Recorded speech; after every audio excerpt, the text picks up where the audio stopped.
back to the Sky Trapper, a new educational learning platform. अपना first chapter complete कर चुके थे the French revolution और I hope सबको समझ में आ भी गया होगा.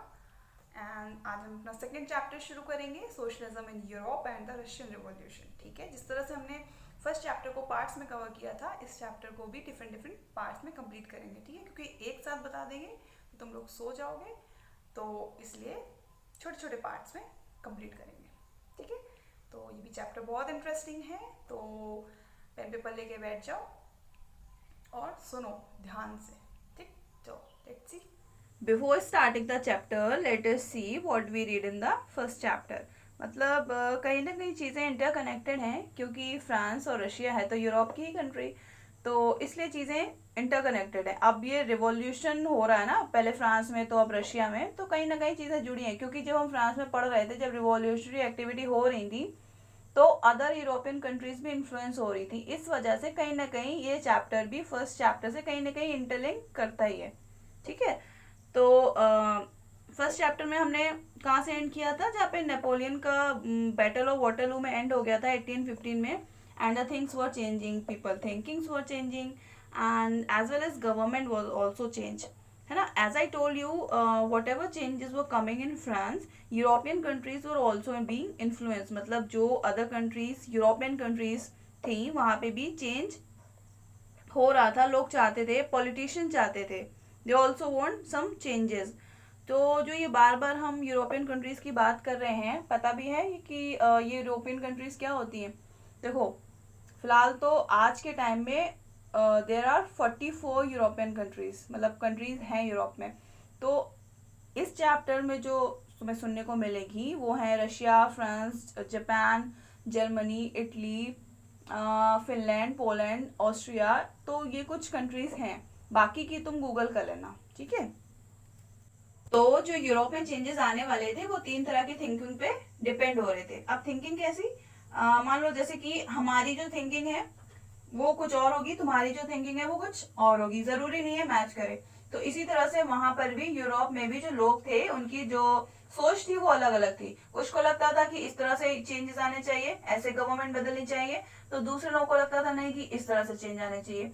तो इनकी थिंकिंग की वजह से ये लोग 3 ग्रुप्स में डिवाइड हो गए. अब तुम ग्रुप को हो या कुछ भी, तो इनका नाम थे, इनकी थिंकिंग के अकॉर्डिंग इनको वही नाम दे दिया गया. पहला है लिबरल, दूसरा है radical, and third one is conservative. तो ये 3 तरह की थिंकिंग्स थी जिसमें लोग अपना अलग अलग डिवाइड हो गए.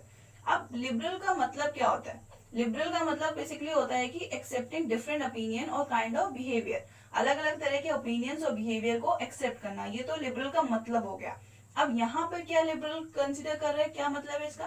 बेसिकली लिबरल्स जो थे वो ये चाहते थे कि चीजें धीरे धीरे बदले, लोगों को उनके राइट्स मिले, फ्रीडम मिले, और सबको बराबर का अधिकार मिले, फिर चाहे वो मनी के टर्म में हो, पावर के, या फिर प्रॉपर्टी के टर्म में. ठीक है, फॉर एग्जाम्पल फ्यूडल लॉर्ड, जो फ्रांस में फ्यूडल लॉर्ड का सिस्टम था, तो अभी वहां तो खत्म हो चुका था, लेकिन अभी रशिया में खत्म नहीं हुआ था, यूरोप में खत्म नहीं हुआ था. तो ये लोग ये चाहते थे कि यहाँ भी इसका एंड हो. ठीक है, अब फ्यूडल लॉर्ड सिस्टम क्या होता है ये हम बता चुके हैं कई बार, तो तुम चैप्टर 1 के वीडियोस में देख लेना. दूसरा एग्जाम्पल हम कंसिडर कर सकते हैं लेबर एक्सप्लॉयटेशन का. मतलब एक्सप्लॉयटेशन का मतलब होता है जो लेबर्स पे अत्याचार होता था वो ना हो, जो फैक्ट्री वर्कर्स थे. और तो क्योंकि तब रूल्स एंड रेगुलेशंस तो इतने थे नहीं, तो जिसकी वजह से उन्हें बहुत सारे प्रॉब्लम फेस करनी पड़ती थी. तो ये लोग उनको सपोर्ट करते थे, मतलब उनकी डिमांड पूरी करने के लिए ये लोग सपोर्ट करते थे, प्रोटेस्ट करते थे. ठीक, तो अब इनकी थिंकिंग कह लो या इनकी डिमांड कह लो, इनकी कुछ 4 डिमांड्स थी, जिसमें कि पहली थी कि वो एक ऐसा नेशन चाहते थे जहाँ पे हर एक रिलीजन, मतलब धर्म, जाति को इम्पोर्टेंस दी जाए, उनको इक्वल राइट्स दिए जाए, है ना, किसी भी तरह का कोई भेदभाव ना हो, किसके, रिलीजन के बेसिस पे. ठीक है, अब इनकी जो दूसरी डिमांड थी, ये क्या थी, ये डायनेस्टिक रूलर्स की अनकंट्रोल पावर को अपोज करते थे. ठीक है, तो अब डायनेस्टिक रूलर क्या होता है? डायनेस्टिक रूलर वही मोनार्क सिस्टम जहाँ पे राजा के पास सारी पावर होती है. अब यहाँ पे वो अनकंट्रोल्ड बोला गया उस पावर को, मतलब जिस तरह से चाहे वैसे रूल कर सके. तो जो लिबरल थिंकर्स थे वो इसको अपोज करते थे. तीसरा इनका मानना था ये यूनिवर्सल एडल्ट फ्रेंचाइजी को अपोज करते थे. अब यूनिवर्सल एडल्ट फ्रेंचाइजी होता क्या है, देखो ये एक तरह का लॉ होता है, मतलब जिसका मतलब होता है कि इस लॉ के अकॉर्डिंग हर एक सिटीजन को वोट करने का राइट होता है, ठीक है। हाँ, तो ये लोग उसको अपोज करते थे, ये लोग ये नहीं चाहते थे कि हर एक सिटीजन को वोट करने का राइट मिले। इनका मानना सिर्फ ये था कि जो जो जिनके पास खुद की प्रॉपर्टी है सिर्फ वही वोट कर सकते हैं और कोई वोट नहीं कर सकता है। और दूसरी चीज ये नहीं चाहते थे कि वुमेन को भी वोट करने का राइट मिले। तो ये जो इनकी वोटिंग वाली जो थिंकिंग थी ये थोड़ा सा सही नहीं है, ठीक है। देखो फ्रांस में यही सोच थी, यही सिस्टम चलता आ रहा था, लेकिन आगे चल के बदला। तो यहाँ पर जो इनकी ये सोच लेके बैठे थे, तो इससे तो काम नहीं चलने वाला था ना। आगे चल के इनकी ये सोच तो बदलेगी, इनकी नहीं बदलेगी, लेकिन जो और भी थिंकर्स जो बैठे हुए हैं अपनी सोच लेके, उनके अकॉर्डिंग भी तो चीजें होंगी, है ना। तो ये तो तुम्हारा क्या था, लिबरल। अब देखो ये 4 पॉइंट्स हैं, एज इट इज एग्जाम में पूछे जाते हैं। अगर तुम पॉइंट्स में आंसर दोगे तो फुल मार्क्स मिलेगा, अदरवाइज अगर कहानियां लिखोगे तो फिर पूरे मार्क्स नहीं मिलेंगे। तो एज इट इज लिखना चाहो तो लिख लेना, ठीक है। और चलो फिर देखते हैं कि अब रेडिकल थिंकर्स क्या है, कैसी उनकी सोच है, क्या मतलब होता है रेडिकल का, ठीक है। तो रेडिकल का बेसिकली मतलब होता है कि a person who want complete social and political changes. ये एक इनकी जो सोच थी वो बहुत थोड़ी सी एग्रेसिव टाइप होती थी, मतलब ये चाहते थे ये शांति से नहीं चीजें, इनको लगता था चाहे हमें प्रोटेस्ट करना पड़े, रिवॉल्यूशनरी एक्टिविटी करनी पड़े, कुछ भी करो, लेकिन हमें चेंजेस चाहिए पूरी तरह से, ठीक है। तो इनकी सोच थोड़ी डिफरेंट थी रेडिकल्स से। इनका मानना था कि जो भी वोटिंग सिस्टम होता है वो कंट्री की पॉपुलेशन पे बेस्ड होना चाहिए, मतलब जितनी पॉपुलेशन उतने वोट। तो ये इनकी जो सोच थी या हम कहें ये डिमांड थी, ये लिबरल से काफी हद तक अच्छी थी, है ना। ये वोटिंग वाली जो इनकी डिमांड थी, कहाँ गया लिबरल, ये देखो, radical wanted a nation which government was based on the majority of a country's population। दूसरी इनकी डिमांड ये थी कि ये डिमांड नहीं, एक तरह से हम कह सकते हैं कि ये जो वुमेन के जो मूवमेंट्स होते थे, सफ्रेजेट, सफ्रेजेट का मतलब होता है तो जो वुमेन अपने लिए अपनी डिमांड पूरी करने के लिए जो प्रोटेस्ट करते थे, तो ये जो रेडिकल थिंकर उनको सपोर्ट करते थे। तीसरा ये था, ये फैक्ट्री ओनर और लैंड ओनर को मिलने वाले प्रिविलेजेस यानी कि फैसिलिटीज को अपोज करते थे। देखो क्या है ना कि उस टाइम कोई लेबर लॉ या फिर इंडस्ट्रियल लॉ तो था नहीं जो आज है, जिसकी वजह से क्या होता था, जो लैंड ओनर होते थे वो या फिर फैक्ट्री ओनर, जिसे वो जैसे चाहे वैसे काम करवाते थे, अपने अकॉर्डिंग वेजेस देते थे, वेजेस यानी कि सैलरी देते थे। अब कोई कानून तो था नहीं, इसलिए अपनी मनमानी चलाते थे, जिसका विरोध रेडिकल्स करते थे। तो रेडिकल का ये भी जो इनका ये भी थिंकिंग ही अच्छी थी, जो ये काम करते थे ये भी अच्छा था। अब लास्ट पॉइंट ये है कि जो रेडिकल्स थे उनको प्राइवेट प्रॉपर्टी यानी कि प्राइवेट इंडस्ट्रीज फैक्ट्रीज से कोई प्रॉब्लम नहीं थी, लेकिन वो रिच लोगों के अंडर के कंट्रोल में थी, वो लोग चलाते थे, तो उन्हें उससे प्रॉब्लम थी। वो ये चाहते थे कि गवर्नमेंट का इन पे कंट्रोल हो, ठीक है। तो क्योंकि क्या था ना कि जो फिर प्राइवेट वाला सिस्टम था ना, तो वो सिर्फ बड़े लोगों को ही फायदा देते थे, लेबर वगैरह को ध्यान नहीं देते थे। उनका काम था, उनका मतलब था सिर्फ इनसे काम निकलवाओ, इनको खाने भर का दो, इनका गुजारा हो बस। उनको लेबर्स को कोई फायदा नहीं होता था, वो कुछ भी अपना जमा पूंजी नहीं कर पाते थे।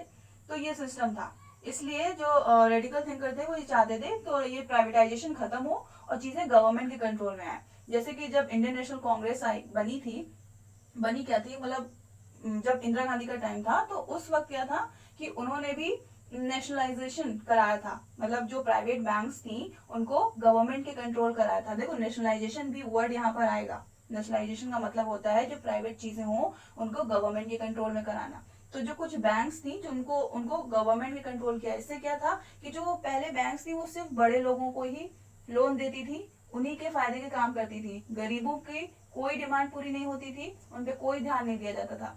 देखो आज क्या है ना, गवर्नमेंट जो बैंक है वो गवर्नमेंट हो गई है, तो अब लोगों को जो गरीब लोग हैं उन तक सुविधाएं पहुंचती हैं, ठीक है। आज तो जीरो बैलेंस पे भी उनके अकाउंट खुल जाते हैं। तो ये एक नेशनलाइजेशन एक थिंकिंग थी, एक सोच थी, जो कि आगे चल के लोगों ने उसे अपनाया, ठीक है। ये वहां उस वक्त भी नेशनलाइजेशन हो रहा था, मतलब उस थिंकिंग के लोग थे वहां पे, ठीक। तो जो रेडिकल की लास्ट डिमांड थी वही गवर्नमेंट के कंट्रोल में आ चीजें, है ना। तो ये थी तुम्हारी रेडिकल की थिंकिंग, ठीक है। यहाँ पे कुछ 4 पॉइंट्स लिखे हुए हैं, इनको देख लेना। समझ में आई क्या होती है रेडिकल? मतलब रेडिकल की जो थिंकिंग थी, उनकी डिमांड थी, रेडिकल का मतलब क्या होता है, लिबरल का मतलब क्या होता है, समझ आया? अब देखो कंजर्वेटिव, ये ना बड़े आलसी लोग थे, है ना। ये इनकी सोच लिबरल और रेडिकल से काफी अलग थी। ये कहो कि उनको अपोज करते थे उनकी थिंकिंग को।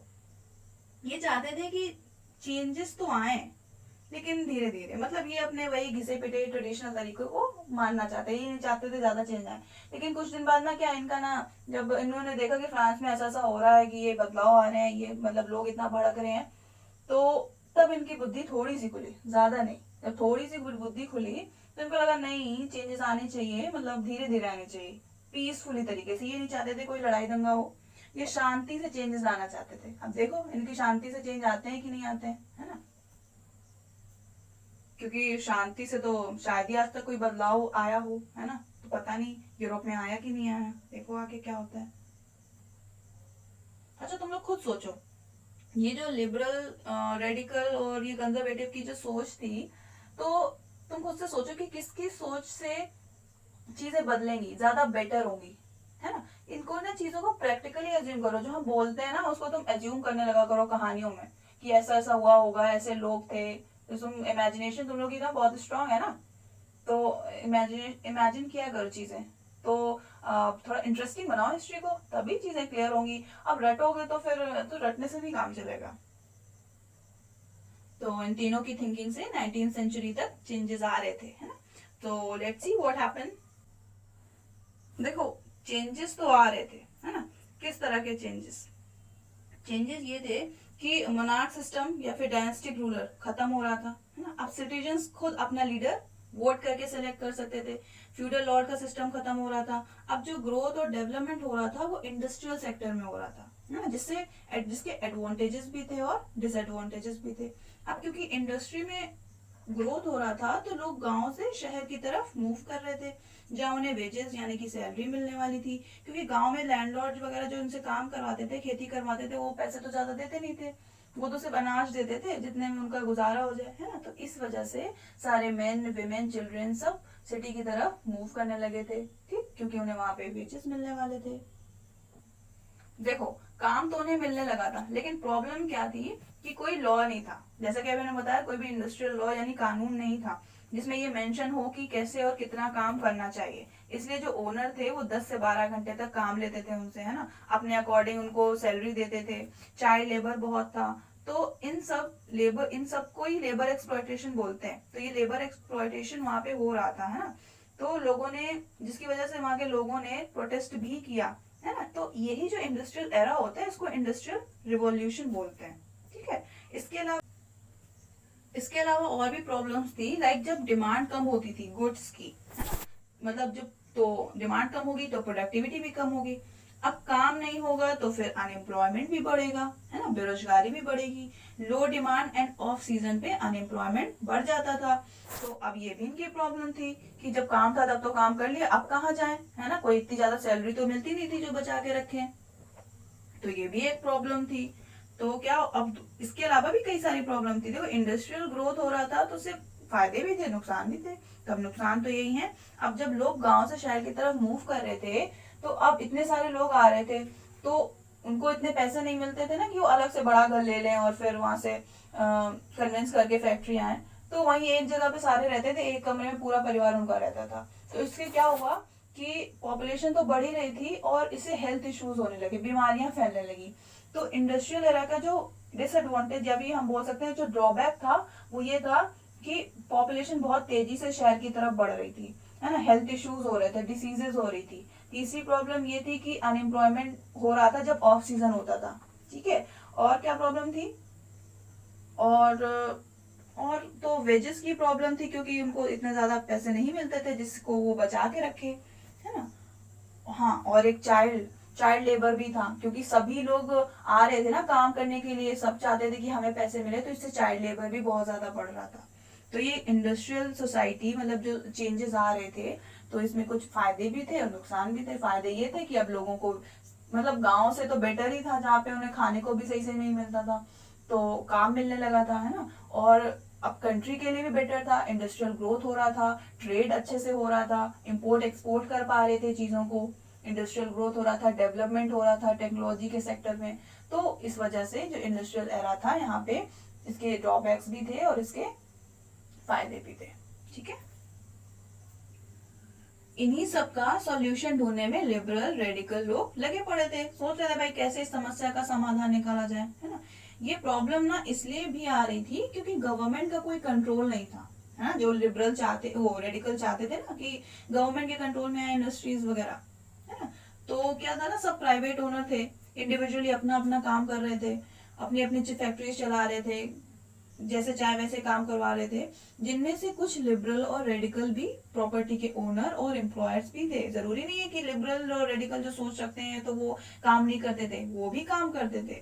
ठीक है, लिबरल और रेडिकल थिंकर जो थे वो इंडस्ट्रीज में काम करते थे, उन्हें लगता था कि उनके वर्क एफर्ट हार्ड वर्क के लिए जो बेनिफिट या जो अचीवमेंट नहीं दिए जाते, इनकरेज किया जाता है, वो उन्हें नहीं मिल रहा था। वो चाहते थे ऐसा मिलना चाहिए ताकि जो एम्प्लॉय है, जो वर्कर है, एटलीस्ट वो काम करने के लिए मोटिवेटेड रहे। एक्सप्लॉयटेशन नहीं होना चाहिए। अगर लोग हेल्दी रहेंगे, एजुकेटेड होंगे तो इकोनॉमी और भी ज्यादा बेटर होगी और भी ज्यादा ग्रो करेगी। अगर लेबर को फैसिलिटीज देंगे, लिमिटेड वर्किंग आवर रखेंगे तो लोग अच्छे से खुशी खुशी काम करेंगे, है ना। जैसे आज लिमिटेड वर्किंग आवर है और कोई भी चिल्ड्रन, मतलब कोई बच्चा काम नहीं कर सकता लिमिटेड एज पे। ये जो क्या बोलते हैं, जो हमारा वो चल रहा है ना चाइल्ड लेबर, है ना, वो उस वक्त बहुत ज्यादा था, अब तो है लेकिन इतना ज्यादा नहीं है। और अब ये भी जरूरी नहीं है कि सब मजदूरी ही करें, सब लेबर ही बन जाए, वर्कर ही बन जाए, है ना। तो उनका मानना था कि उनको उनके टैलेंट के अकॉर्डिंग काम मिलना चाहिए, जिसके पास जैसा दिमाग है उसको वैसा काम। इन्हीं सब प्रॉब्लम से वहां के लोग बाहर निकलना चाहते थे। इसलिए 19वीं सेंचुरी के स्टार्टिंग डेज में ही दुनिया में बदलाव, चेंजेस लाने के लिए मेन विमेन के ग्रुप्स और पार्टीज बनने लगे, जो कि लिबरल और रेडिकल के साथ रहने लगे, उनके साथ रह के प्रोटेस्ट करने लगे भाई हमारी मांगे पूरी करो, ये सब नारेबाजी लगाने लगे। अब एग्जैक्टली क्या लगाते होंगे तो वही जाने, है ना। आज के अकॉर्डिंग मैंने बोल दिया।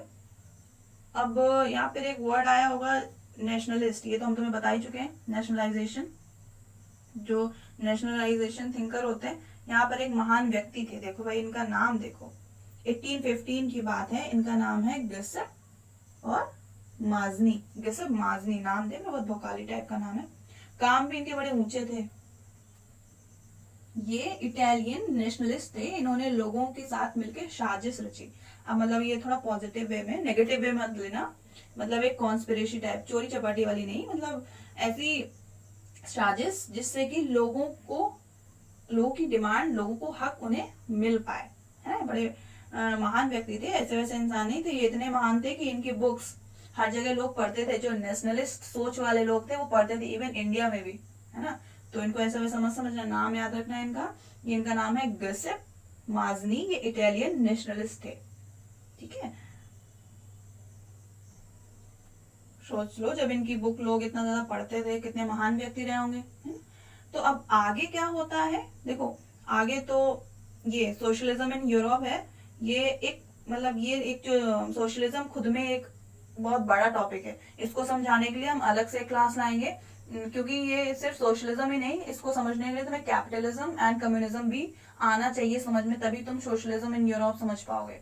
ठीक है, तो आज के लिए सिर्फ इतना ही रखो, फिर हम नेक्स्ट क्लास में सोशलिज्म समझाएंगे। ठीक है, बाकी इतना रिवाइज करना, पढ़ना, और ना समझ में आया हो तो बता देना। ठीक है, तब तक के लिए